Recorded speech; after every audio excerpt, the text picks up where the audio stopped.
Okay, so hi everybody, my name is Chloe. I'm going to be showing you the Fabian NCPAP device, which is a 3-in-1 device. It does invasive, non-invasive and high flow oxygen therapy from this device. So we'll start with circuit setup. We'll go through the device check, just because we're going to do the full run through for the filming. Please stop me at any time if you have any questions. So we'll first start with the invasive setup. So you're going to get your short inspiratory tubing. You're going to connect it from the inspiratory limb, which is here, and connect it onto your humidification chamber. You're then going to get your dual limb. It's all color coded, so you just need to match that inspiratory as the colored limb.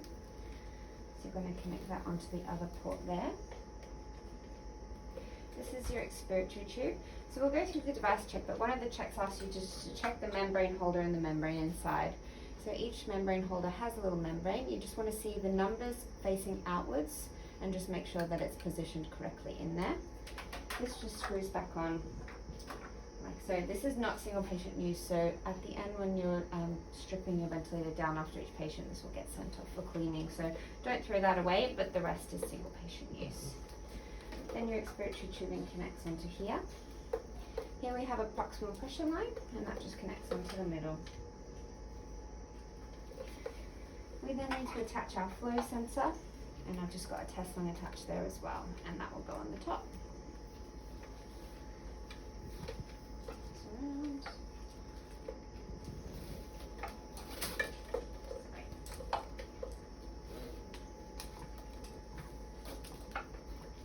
Just make sure those are fitted nice and tight in there.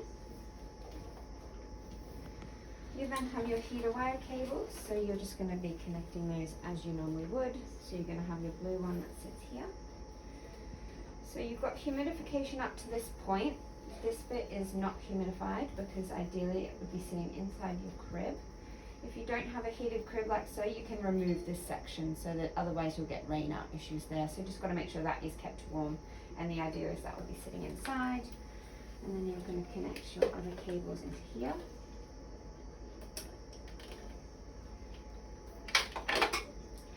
These can only go in one way, so if you just remember that the short one's only going to reach here, it just gives you a bit of a hint there. And then the long one can reach up through here and connect to here. So that's our circuit setup. Just to talk you through at the back, so we've got an air and oxygen inlet. There is a USB port, but that is only for medical devices only, so that would be only for adding in an Aerogen nebulizer, no plugging in anything else. And we've got your power cord with the safety clip, and the other port would be for connection to hospital information systems, which you're probably not going to do.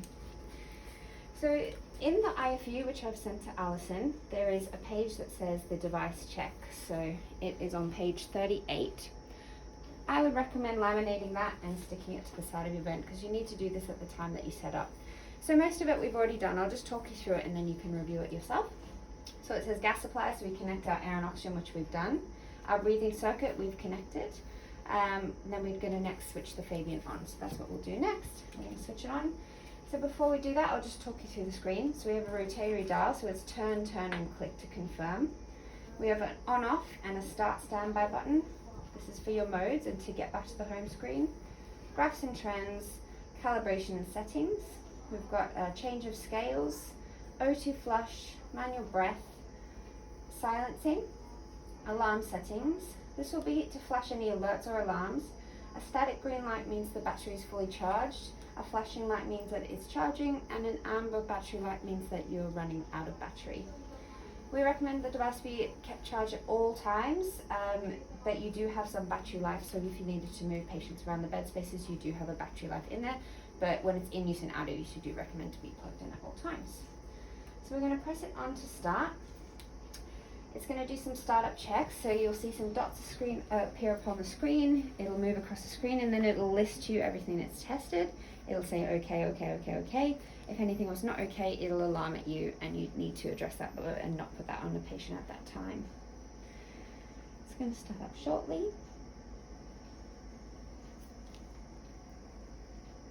So there we go, there's those tests that I just said, and it's done all of those okay. So the last remaining test, and it's also outlined in this, is to do an audio acoustic test. So we press that there, and it says yes. So we've heard that alarm, so we can say yes, that's active. So the first thing it needs to do is an alarm flow sensor calibration. It's alarming at you with flashing red to say that you need to do that before you proceed. So in order to do the calibration, you're just going to take it out of the circuit with your clean, washed glove hand. You're going to pinch both sides of the flow sensor like so, and here you're going to press flow cal. You're going to see that green line move towards the middle as it calibrates, and then it gives you a tick and says calibrated.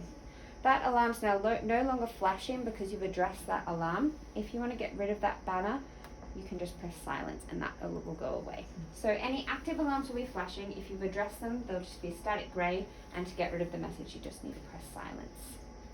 Okay, so we've done the flow sensor calibration. This is just selecting your age and a weight range. So neonatal will be 300 grams to 10 kilos. I don't suspect you'll be using anything higher than that, but if you're in pediatric, you would be selecting that. You can input your patient's weight. I'll just go a round number of 1,000 grams.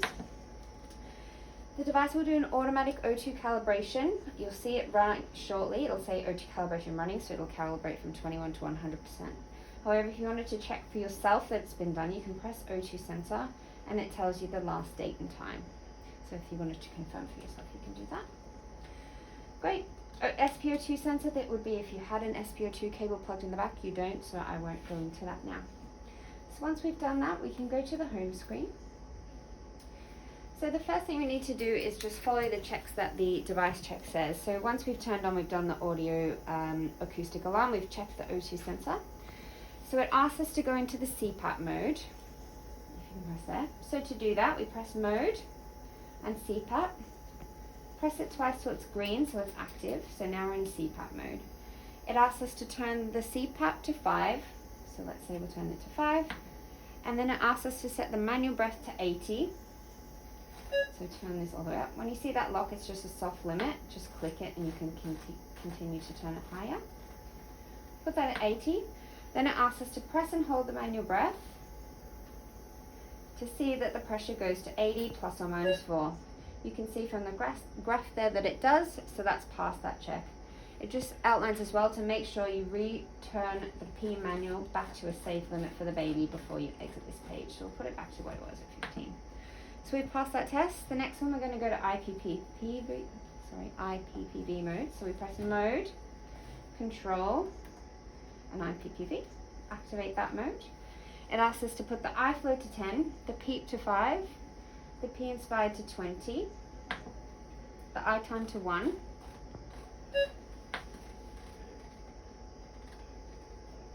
and the frequency to 30, sorry. So it just gives us an IU ratio of 1 to 1, and the FiO2 to 30. And then it just asks you to check that you're getting a inspired pressure of 20 plus or minus 2. So we do, we have a 20, so that's fine, that's passed. It asks us to check the PEEP. The PEEP is 5, it says as long as the PEEP is plus or minus 1, so that's fine. And it asks us to check the FiO2. If you scroll through, it says make sure the FiO2 is 30 plus or minus 1, so we're at 31, so that passes. So that's nearly been checked. The last few things we need to do is we just need to check a few occlusion alarms. So you disconnect this firstly, and pinch the end of this. We're going to get an occlusion alarm.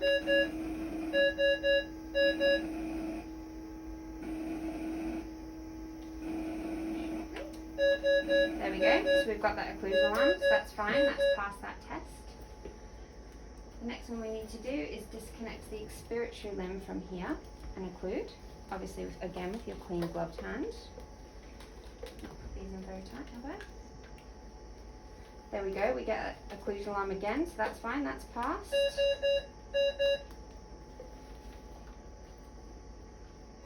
And the final test you need to do is just crimp this wire and get an occlusion alarm again. There we go. That's passed all the device checks, so now you're safe to put this on a patient. So you just need to do that every time you set up the device. Okay, so let's go to one of the invasive modes. So if we go to perhaps SIMV, is that a mode that you would use invasively for patients? So we'll go to that mode. So now I'll talk you through the screen. So at the top corner here, we see a little baby. That shows us we're in the neonatal mode. We have a battery life there. The top banner is displaying our ventilation mode. It also will display your alarms and any alerts. This is where your silence countdown timer is, and you have a date and time. So here we have a pressure waveform. If you want to change it to volume, or flow, you can change it like so, and I'll show you shortly how to display all of those on the one screen. Here will be all of your settings. So we have iFlow, we have a trigger, so it gives you a trigger in number and it also gives you the word. So 5 is a middle sensitivity trigger. As you decrease the number, your sensitivity is higher. So if the baby starts making spontaneous breaths, it'll trigger those. Those are displayed in green. So when the baby's making a spontaneous effort, they'll be in green. But it just depends how sensitive your trigger is set. If you increase the number, your sensitivity is low all the way to off. It's up to the clinicians what they'd like to set for that. Then we have PEEP setting, then eye time setting. So perhaps if, for example, you had an eye time of 0.4, turn it down and click to confirm. You can set your frequency like so as well. Again, whatever frequency is suited to the patient. This is your P inspired, so it's your PIP. This is an absolute value, so this pressure will be 20 on 5, and you can confirm that by looking at that graph. FiO2 is set here. When you press O2 flush, you can control the amount of FiO2 that's delivered. So if you press it, we see that currently the O2 flush is set at 85%. So for 2 minutes, the FiO2 will go to 85%. If you want to set it at 100, by all means set it at 100, but it just means that a clinician can decide. For example, if you had a cardiac baby and you didn't want to give them 100% FiO2 flush, you could adjust that accordingly. It gives you the percentage of FiO2 that it's gone up to, so it's gone up to 98%. And it says that it's going to go for 2 minutes. If you want to terminate that, you can just terminate it by pressing that button again. We have 12 and we've got a peak inspiratory pressure of 25. So that's volume guarantee active. To turn it off, we just press the green button there. To set your alarm limits, you're going to press this button here and we open up the alarm settings. So here you will set your upper and lower limits for your minute volume, your peak inspiratory pressure, your peak, frequency, leak, apnea. So this is where you'll set all of those there. Press home to go home. So let's say you wanted to now change the mode of ventilation, you wanted to put the baby on invasive CPAP. To do that, you're going to press mode. Here are all the available types of modes. So in control, the only mode there is IPPV. In trigger, you can have the SIPPV, SIMV plus pressure support, and pressure support ventilation. Press again. If we just go into CPAP, so pressing it once makes it go yellow. This gives you time. It's still delivering the SIMV that we set before, but you now have time to set your settings before you confirm this mode. So let's say you want to put the baby on a CPAP of 8, for example. Happy with your settings, then you press it again. Once it's green, that means go, and that setting is enabled. So now we're just delivering CPAP. If the baby wasn't tolerating that, let's say you need to go back to SIMV, you press mode again. Back to your SIMV mode. It remembers your previous settings, but just ensure you're happy with everything and press SIMV. Once it's green, it's active. Any questions? It doesn't have BiPAP. So it doesn't have biphasic as a named mode, but it does have SIPPV, which sort of, Similar. yeah, a little bit similar. Great. You can't give nitric oxide, can you? To be the You can set up Okay. nitric oxide, yeah, but you obviously have to have your external device and all of your connections. But yes, you But can. it's doable anyway. It is doable. So it's INOVent and INOmax are outlined in the IFU and have instructions for how to set that up. Okay, so just to walk you through some of the others. So we've already talked about manual breath, we've already talked about O2, alarms and silence. So over here, if you wanted to view some more graphs and trends or loops, if you press this button here, it's automatically gone onto your loops. So there are your loops displayed. If you press it again, we get some more options. So if we press waves, here you can then display your pressure, volume, flow waveforms in the one screen. If you wanted to freeze anything, you can press freeze and it'll freeze it for you. Whilst it's continuing to ventilate, it just freezes the picture. Unfreeze like so. Back to the loops is here. And then you can also store trending data for each patient. So it stores 5 days of trending data. If you change the patient name, the date and time, or after 5 days, that will wipe it, but you do have 5 days worth. So if you press it again and press trends, there's the trending data stored there. It can get extracted by USB as well. Home to go home. If your flow sensor got wet or alarmed at you to recalibrate, you can access that menu we saw at the beginning by pressing here. And then we do the same thing that we did before. We pinch both sides and press flow cal. Pressing that button twice gets you to some more settings. So here you could change units of measurement, how long you want your SpO2 flush to go for. So if you press ventilation, you've got some various settings that as a unit you can decide what you want to set for your device. So I would encourage you afterwards to come and have a look. Here you can put in your patient data, change the date and time, change your display if you want to just decrease the brightness. So if you wanted to put ventilation on standby, you're going to use this button here. We'll see a countdown timer at the top. So if we press it, it goes 5, 4, 3, 2, 1. It gives you another message. It says, do you want to put the ventilation on standby for 2 minutes or turn it off? If we just want to standby, we press pause. Ventilation will now stop. It says at the top for 2 minutes. After 2 minutes, it will resume. So if you wanted to do something longer, maybe just put a test line on the side. To restart, you just press this button here. Any questions? No? It's just going to take a bit of exposure. Mm. So non-invasive modes that are available are under N mode for non-invasive. There's a slight different circuit setup which I will show you shortly. But you have the option of doing O2 therapy, nasal CPAP, and DuoPAP, which is like a biphasic mode in the non-invasive. It's just a slight change of the circuit setup. So what I'll do is I'm going to turn the device off again. So to turn the device off, we're going to press and hold. 5, 4, 3, 2, 1. We're going to shut it down. As a feedback, it's going to alarm like this until you silence it. It'll alarm forever until you silence as a feedback, so you've turned the vent off. So if you want to put the baby on non-invasive ventilation, which I know you have other means of doing so, but just to show you how to do it, you remove this piece here. And instead you're going to be using the fresh gas port inside. And connecting this on. You no longer need the flow sensor. And you no longer need the expiratory port either.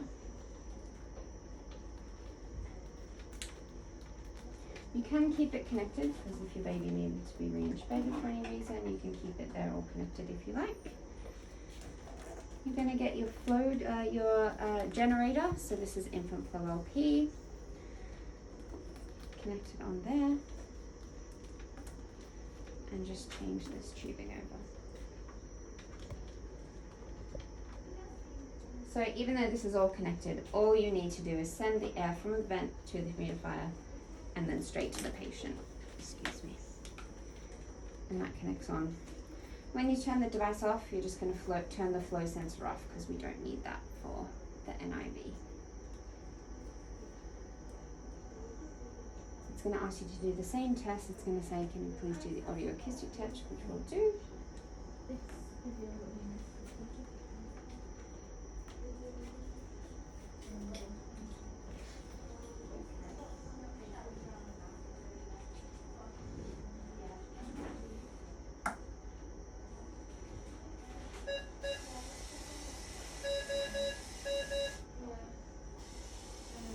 Turn off the flow sensor by here. Turn it off. We go home. We're going to go mode. Just going to run the O2 calibration. And we'll change our mode to our non-invasive mode, and this is how you give non-invasive. Turn it off. We're going to turn it off again.